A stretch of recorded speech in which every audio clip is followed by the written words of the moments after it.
Greetings, mortals.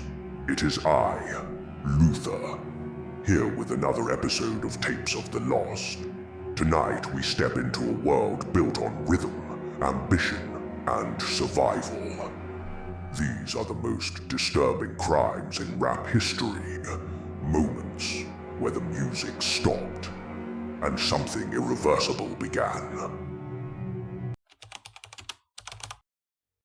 Los Angeles, April 10th, 2002. It didn't begin as horror, it began as a party. Music pulsing through thin apartment walls, smoke hanging low beneath dim lights, people drifting in and out of rooms, laughing, talking over bass lines. The kind of night that feels forgettable while you're inside it. Antron Singleton, known in underground rap circles as Big Lurch, was there, tall, broad, charismatic in a quiet way. He had built a reputation around gritty West Coast energy, briefly orbiting major industry names before slipping back into the underground. But that night, the music wasn't the focus. PCP was. Phencyclidine, a dissociative anesthetic known for detachment, hallucinations, and episodes of extreme paranoia. At high doses, it fractures perception. Users report feeling invincible, untouchable, disconnected from their own bodies. Witnesses later said Lurch had taken a heavy amount. At some point, something shifted. Conversations stopped making sense. Movements became erratic. Eyes unfocused. There are accounts of him speaking about spirits, about something not being right. Then came the screaming. Neighbors would later say it wasn't a typical fight. It was primal, prolonged. A sound that didn't stop quickly enough to be dismissed. By morning, a 6'7" man was wandering down a Los Angeles street, completely naked, drenched in blood. Not running, not hiding, just walking. Witnesses described him as vacant, disoriented, looking upward and shouting incoherently. Police responded within minutes. When officers detained him, he didn't resist. He appeared confused, detached from the blood coating his hands and chest. That man was Big Lurch. Following the blood trail back to the apartment, officers entered a scene that seasoned investigators later described as one of the most disturbing they had encountered. The walls were smeared, furniture overturned, the floor saturated. In the bedroom lay 21-year-old Tynisha Isaias. She had been brutally beaten and stabbed, but what transformed the case into something almost mythic in its horror was what the autopsy revealed. A portion of her lung had been removed and partially consumed. There was no attempt to stage the scene, no sign of calculated escape, just violence, chaotic and overwhelming. During questioning, Lurch reportedly spoke about demons, about fighting something evil. He claimed he believed he was battling a supernatural force. Toxicology confirmed significant PCP intoxication. The defense argued drug-induced psychosis, temporary insanity, that the man standing trial was not the same man who had entered that apartment the night before. But the prosecution focused on the brutality, the evidence, the fact that someone was dead. In 2003, Big Lurch was convicted of first-degree murder and sentenced to life in prison without parole. Years later, he would give interviews insisting he had no memory of the act, that PCP had taken control, that he woke up into a nightmare already completed. The case still circulates online, often exaggerated, sometimes distorted, but the documented facts are grim enough. This wasn't industry rivalry. This wasn't a lyrical threat that turned real. This was a mind chemically unmoored from reality. A night that began with music and ended with one of the most grotesque crime scenes in rap history. The most disturbing part isn't just what happened, it's how ordinary it started. A party, a drug, a moment of altered perception, and by sunrise, a life was gone, and another permanently destroyed. The music didn't fade out, it stopped. Texas, 2016. Davon Bennett was 16 years old, not old enough to vote, not old enough to legally buy alcohol, but already facing a capital murder charge. In July 2016, Bennett and several others were accused of participating in a home invasion in Mansfield, Texas. The robbery ended with 21-year-old Ethan Walker shot and killed. Bennett was arrested and placed under house arrest while awaiting trial. An ankle monitor secured to his leg. Court dates ahead. a narrow path back from something catastrophic. For months, he stayed confined. Then, in March 2017, just days before a scheduled court appearance, he cut off the ankle monitor and disappeared. This is where the story splits from ordinary. Most fugitives hide. Tay-K didn't. Instead of going quiet, he leaned into it. On June 30th, 2017, while actively wanted by authorities, he released a song titled "The Race." The name wasn't subtle. The music video begins with his real wanted poster displayed on screen. He raps about evading police, about not being caught, about charges that can't stop him. The tone isn't fearful, it's triumphant. Within days, the song exploded online. Millions of views, mainstream blogs covering it, streams climbing. He became famous for being on the run, but the run itself was still unfolding. While a fugitive, Bennett was allegedly involved in another violent crime, this time in San Antonio. Authorities say he and others robbed and shot 23-year-old Mark Anthony Saldivar, who later died from his injuries. 2 separate killings, one teenager and a viral anthem narrating the chase in real time.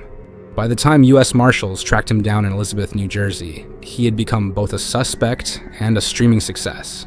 The footage of his arrest shows a thin teenager in handcuffs, expression unreadable. In 2019, Tay-K was convicted of murder for the 2016 home invasion and sentenced to 55 years in prison. He was 19. The disturbing part of this case isn't just the alleged violence, it's the collision of modern fame and criminality. The idea that someone could be accused of murder and simultaneously build a fan base off the narrative of escape. There was no mystery about what was happening. The ankle monitor was cut, the video dropped, the views rose. Every stream pushed the story further. Reality wasn't separate from the music, it was the marketing. A teenager running from a capital charge, turning the pursuit into content. And by the time the race ended, the internet had already crowned him. 55 years. For some, it was justice. For others, it was tragedy layered on top of tragedy. But the timeline remains chilling. The song was still climbing charts as the door to the cell closed. Florida, October 26th, 2018. It began like hundreds of other nights in the Florida rap scene. Music, studio sessions, long drives between cities while songs bounced between phones and speakers. For the group known as YNW, everything felt like momentum. They were young, viral, on the edge of something bigger. Inside the vehicle that night were 4 people. Anthony Williams, YNW Sack Chaser. Christopher Thomas Jr., YNW Juvie. Jamel Demons, YNW Melly. And Cortland Henry, another member of the circle. Friends, collaborators. People who had recorded music together, traveled together, and appeared in each other's videos. At some point during the early hours of the morning, the Jeep Compass they were riding in stopped. When police eventually encountered the vehicle, 2 of the passengers were already dead. Both had been shot multiple times. The story initially told to investigators was straightforward, a drive-by shooting. According to the account given, another vehicle had approached and opened fire. Bullets had struck the car from outside, killing Sack Chaser and Juvie, while the others attempted to escape. In cities across America, that story wouldn't have sounded unusual, but detectives began examining the physical evidence, and the evidence began telling a different story. Ballistics analysis suggested the gunfire may have come from inside the vehicle, not outside. The bullet trajectories did not align with a typical drive-by attack. The pattern of shell casings raised questions. Investigators then began reconstructing the timeline. Cell phone data placed the vehicle in specific locations during the early morning hours. Text messages and GPS signals created a digital trail. According to prosecutors, the timeline suggested the shootings happened before the drive-by story was reported. Authorities alleged that after the killings, the scene was manipulated to resemble an outside attack. The accusation was devastating. That Jamel Demons, YNW Melly, had shot 2 of his own friends. Friends he had grown up with. Friends he had performed with. Friends who had been sitting just feet away inside the same car. The motive has never been publicly presented as a single, clear explanation. Prosecutors hinted at internal conflicts, possibly money, possibly tension within the group. But the lack of a clear motive only deepened the unease surrounding the case. At the time of the incident, Melly's career was accelerating quickly. His melodic style had begun breaking through online. Industry attention was building. Major artists were noticing him.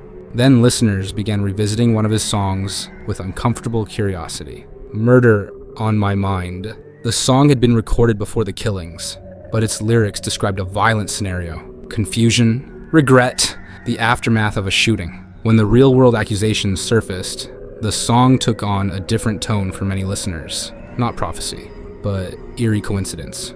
In February 2019, Melly was arrested and charged with 2 counts of first-degree murder. Prosecutors announced they would seek the death penalty. The case became one of the most closely watched trials connected to modern hip-hop. Courtroom proceedings revealed fragments of the night, surveillance clips, phone records, forensic testimony. Yet even with months of evidence presented, the outcome remained uncertain. In July 2023, the jury was unable to reach a unanimous verdict. A mistrial was declared. Melly remains in custody awaiting retrial. The case still hangs in a strange space between accusation and resolution. But what makes it disturbing isn't just the legal battle, it's the setting. 2 young men inside a car, music careers rising, friendships that looked solid from the outside, then gunshots inside a confined space where escape was impossible. No crowd, no chaos, just 4 people inside a vehicle during a late-night drive. And seconds that turned that ride into one of the most unsettling criminal cases connected to rap in the modern era. When the doors eventually opened, there were already 2 bodies inside, and the story that followed would divide fans, investigators, and the entire hip-hop community. Harvey, Louisiana, January 12th, 2002. It was supposed to be just another night at Platinum Club. Music thundered through the speakers. Lights pulsed across the dance floor. Hundreds of people packed the building, shoulder to shoulder, drinks in hand, bodies moving with the bass. Among the crowd was Corey Miller, better known in the rap world as C-Murder. At the time, Miller was already a major figure in Southern hip-hop, a member of No Limit Records, the label founded by his brother, Master P platinum albums, national tours, a recognizable name in rap culture. That night, though, he wasn't performing. He was just there. Sometime during the early hours of the morning, an argument broke out inside the club. Witnesses later described shouting, pushing, a sudden shift in the energy of the room. Then a gunshot. 16-year-old Steve Thomas collapsed to the floor. Panic rippled across the club. Music stopped. People screamed. Some ran for exits while others froze, or just trying to understand what had just happened. By the time emergency responders arrived, Thomas was already gone. The investigation moved quickly. Several witnesses told police they believed they saw C-Murder pull the trigger. Others said they hadn't seen the shooting clearly. Some later claimed they were pressured by investigators to identify Miller. From the very beginning, the case was tangled in contradictions. In 2003, C-Murder was convicted of second-degree murder, but the conviction didn't hold. Appeals overturned the verdict, citing issues with jury selection and procedural errors. A second trial followed. In 2009, he was convicted again. Life in prison, no possibility of parole. Yet even after the conviction, the story refused to settle. Over the years, several witnesses recanted their testimony. Some claimed they had been coerced. Others said fear had shaped what they originally told police. New evidence was requested. Appeals continued. Advocacy campaigns grew louder, with public figures arguing that Miller may have been wrongfully convicted. The case slowly transformed into something larger than a single night in a nightclub. It became a debate about justice, about whether the system had identified the right man, or simply needed someone to answer for a teenager's death. Through it all, one fact never changed. Steve Thomas never went home that night. A crowded club, music shaking the walls, a moment of anger, then one gunshot, and a case that still leaves people arguing about what really happened inside Platinum Club more than 2 decades later. The music that night stopped suddenly, but the questions never did. Queens, New York, October 30th, 2002. Inside a small recording studio on Merrick Boulevard, the atmosphere was calm. No crowd, no flashing lights, just a few people moving between rooms, music equipment humming quietly in the background. The studio belonged to Jason Mizell, known around the world as Jam Master Jay. As the DJ of Run DMC, he had helped shape hip-hop itself. In the 1980s, Run DMC brought rap into the mainstream, bridging street culture with global audiences. Adidas sneakers, gold chains, arena tours. By the early 2000s, Jay had shifted his focus. He was mentoring younger artists, running his label, building a space where music could grow. That night felt routine. People came and went from the studio throughout the evening. Conversations drifted between business and music. Nothing suggested danger. Then 2 men entered. According to investigators, one of them greeted Jay casually, someone he likely recognized. The atmosphere stayed relaxed. The other man moved deeper into the room. In spaces like recording studios, familiarity is everything. Doors stay open because the people inside trust each other. No one expected violence, but within seconds, the calm shattered. One of the men pulled out a gun. Witnesses later said the shot was sudden, almost unreal in how quickly it happened. A single bullet struck Jam Master Jay in the head at close range. Another person in the room was wounded in the leg. The attackers fled. The studio fell silent. Emergency responders arrived quickly, but there was nothing they could do. One of hip-hop's most influential pioneers had been killed inside the place he had built for creativity. The murder shocked the music world.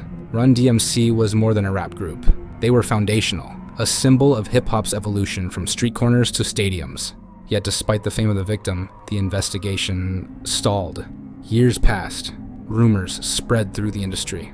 Some believed the killing was connected to a drug dispute. Others whispered about betrayal, old grudges, or business conflicts. But for nearly 2 decades, there were no arrests. The case went cold. Fans, friends, and fellow artists wondered how someone so well known could be murdered in broad daylight inside a studio, with witnesses present, and still no answers. Then, in 2020, federal prosecutors announced a breakthrough.